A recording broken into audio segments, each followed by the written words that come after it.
Öksürüğün süresi önemlidir. 2 ya da 3 haftayı geçen öksürük, kronik öksürük olarak değerlendirilir. Mutlaka bir hekime gidilerek araştırma yapılması gerekir. Daha erken süren öksürükler, sık olarak karşılaştırdığımız gribal enfeksiyonlar sonrası olan öksürüklerdir ki, bunlar belli bir süre sonra şikayetlerinde, hastalığın da aktifleşmesinin azalmasıyla beraber öksürük şikayeti azalabilmektedir. Öksürüğün en sık sebepleri özellikle soğuk havalarda tabii ki gribal enfeksiyonlardır. Bunun dışında yine sık ayrımı yapılması gereken diğer nedenler gastroözofagel reflü dediğimiz reflüye bağlı öksürük olabilir veya yine postnazal akıntı dediğimiz geniz akıntısıyla seyreden tablolarda karşımıza öksürük çıkabilir.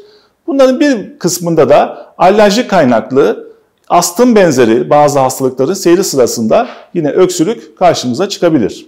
Alerji kaynaklı öksürükler genellikle alerjik rinitle eşlik eden öksürüklerdir.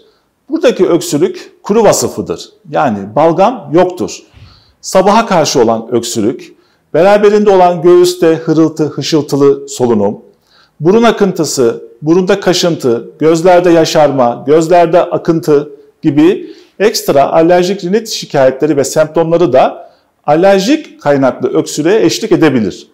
Enfeksiyöz sebepli öksürüklerde ise ateşin de olduğu, genellikle öksürüğe balgamın da eklendiği, zaman zaman bu balgamın hatta renginin, şeklinin değiştiği, kokusunun oluştuğu öksürükler enfeksiyöz öksürükler olarak değerlendirilir. Tabii ki iki öksürüğün farkının yapılması alerjik kaynaklı mı veya enfeksiyöz kaynaklı mı ileri bazı tetkikler gerekir. Akciğer filmleri, bazı solunum fonksiyon testleri, bazı deri testleri veya alerji testleri gibi testlerle iki öksürük sebebinin ayrımı yapılabilmektedir. İlk gribal enfeksiyonlu öksürükler 2 ya da 3 gün hatta bazen bir haftaya kadar uzayabilmektedir. Hemen panikleyip bir hekime gitme zorunluluğu olmayabilir.